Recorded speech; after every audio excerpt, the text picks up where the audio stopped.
ሚካኤል ቤዛ መሆን አይችልም። ገብርኤል ቤዛ አልሆነም።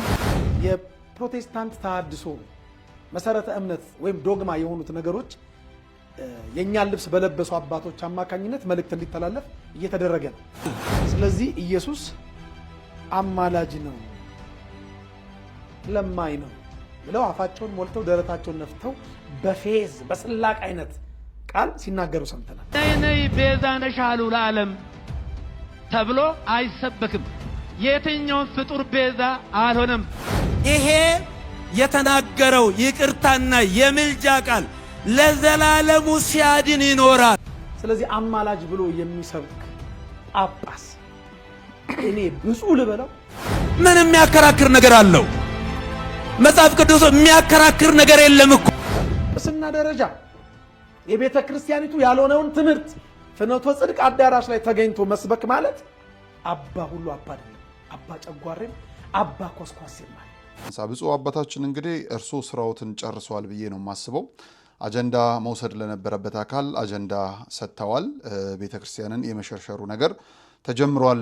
በደንብ ተልእኮውን ፈጽመዋል ብዬ አስባለሁ። ይቅርታም ቢሉ የሚጠበቅ ጉዳይ ነው። ምክንያቱም አንደኛው ነገር በእመቤታችን በቅድስት ድንግል ማርያም ላይ መሳለቅ የሚፈልጉ እንኳን ዘንቦብሽ ድሮም ጤዛነሽ አይነት የሆኑ ግለሰቦች የእርሶን ፊት አውራሪነት፣ የእርሶን መሪነት፣ የእርሶን ቡራኬ አግኝተዋልና ከዚህ በኋላ እነርሱም የሚፈልጉት አይመስሉኝም። ምክንያቱም በቃ መንገዱን ዘሩን ዘርተውላቸዋል፣ መንገዱን ጠርገውላቸዋልና በሆነው ባልሆነው ተናካሽ ውሾች አሉ። እነዛ ውሾችን ደግሞ ያውቋቸዋል ምንም እንደሚፈልጉና ያ ባይሆን በጣም ጥሩ ነበረ ብዬ አስባለሁ። ወደ መግለጫው ግን ልመለስ። አንድ ሁለት ጉዳዮችን ላንሳ።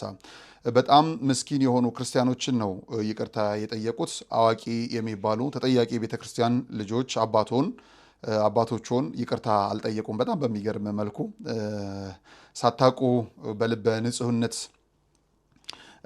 ለተቀየማችሁ ሰዎች ብቻ ይቅርታ ጠይቃለሁ የሚል ነውና በእውቀት አቻ የሆኑትን አለፈ ሲልም ደግሞ ላቅ የሚሉ የእርሶ አባቶችን ይቅርታ አልጠየቁም። ለምን ያንን መድፈር ተሳኖት የሚለው ጉዳይ እንደ አንድ ጥያቄ አነሳዋለሁ። ከዛ ባለፈ ደግሞ የጉዳዩ ባለቤት የሆነችው እመቤታችን ቅድስት ድንግል ማርያምን በንስሐ የጠየቋት አልመሰለኝም። እመብርሃን ይቅርታ አልጠየቋትም። አሁንም ያስጨነቆት በየዋህነት የሚጓዙ ጥቂት ሰዎችን እንደሆነ ከዛም ማለፍ ደግሞ ቤተክርስቲያኔን በክፋት እንደዚሁ ስለተነሳች ስሟ ስለተነሳ የሚል ሐሳብ ነው ያነሱትና ይሄ በጣም አስገርሞኛል። ሌላው ስለ እመቤታችን ቤዛ መባል እንደሌለበት በተነገረበት ቶን አይደለም ይቅርታው ክቡር አባታችን እያስተላለፉት፣ በጣም ገርሞኛል። አሁን እንደውም የበፊት መንገዶን ለማሳመን ያ ሳይሆን በዚህኛው ነው በሚል አስተሳሰብ ሰው እንዲረዳውት በዛ በኩል የጠፋ መንገዱንም ደግሞ ወይም ዱላ ላቀበሏቸው ሰዎች እንዲቀጥሉበት የሚያስኬድ እንጂ ያ ትምህርቱ ስህተት እንደነበረ የሚያሳይ ምንም አይነት የገለጹት ነገር የለም። እሱ ሌላኛው ሁለተኛው አሳዛኝ ነገር ሆኖ የተመለከቱት ነው። ክቡር አባታችን በጣም በጣም በጣም አስገርሞኛልና ትምህርቱ የስህተት ነውና ይፋቅ ይሰረዝ። በዚህ የትምህርት አስተምሮም ደግሞ አካሄዴ የተላለፈው ነገርም ስህተት ነውና ከሚዲያውም ይውረድ የሚል ማስተባበያን እንኳን አልሰጡበትም። በጣም በጣም በጣም በሚያሳዝን መልኩ ማለት ነው። ሌላው የመስቀል ዕለት የተላለፈ ስለ መስቀል ዕለት የሚተላለፍ መርሃ ግብር ነበርና ስለ መስቀል ላይ ስለዋለው ክርስቶስ ብቻ ነው ለማውራት የፈለኩት ሲሉ ተናግረው ነበር።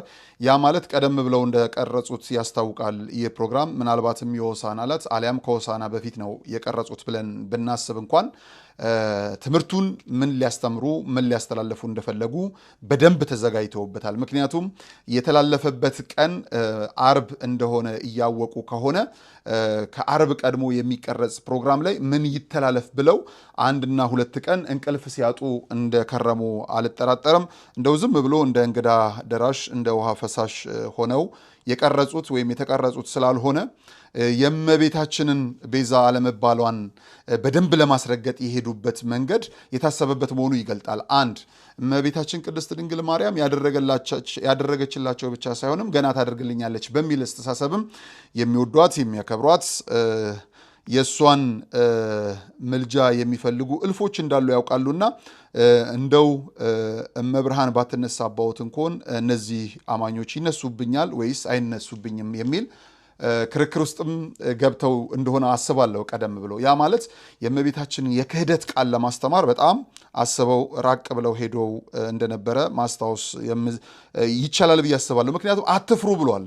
እመቤታችን ቤዛ አትባልም፣ አትፍሩ ብሏል። አትፍሩ ካሉ እርሶን ያጠነከረ እርሶ የጠነከሩበት አንድ ጉዳይ አለ ማለት ነው። ያ በደንብ እንደው እንደ ተራ ስህተት እንደ ተራ ቀልድ መታለፍ አለበት የሚል እምነት የለኝም።